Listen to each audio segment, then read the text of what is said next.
The reason I always tell people you must question your reality, because if you think the news is fake, imagine how bad history and ancient religions are. If you're a person with a curious mind or you're a natural skeptic, I'm going to dare you to pull out your phone and type in historical figures who have never existed. Let's read a few here.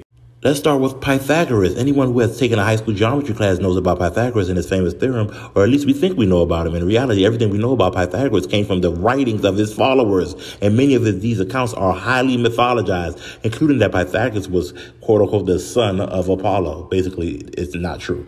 Homer, with the epic poems, the Odyssey and the Iliad, Homer is one of the earliest and the most influential authors of his later tradition, and his identity and existence continue to be debated by scholars to this day.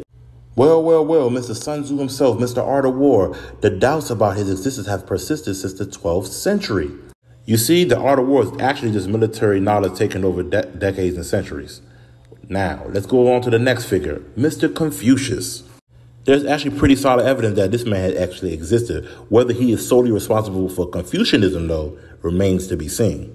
There's no factual basis behind that. Mr. Moses. It says evidence of his time in Egypt is not there.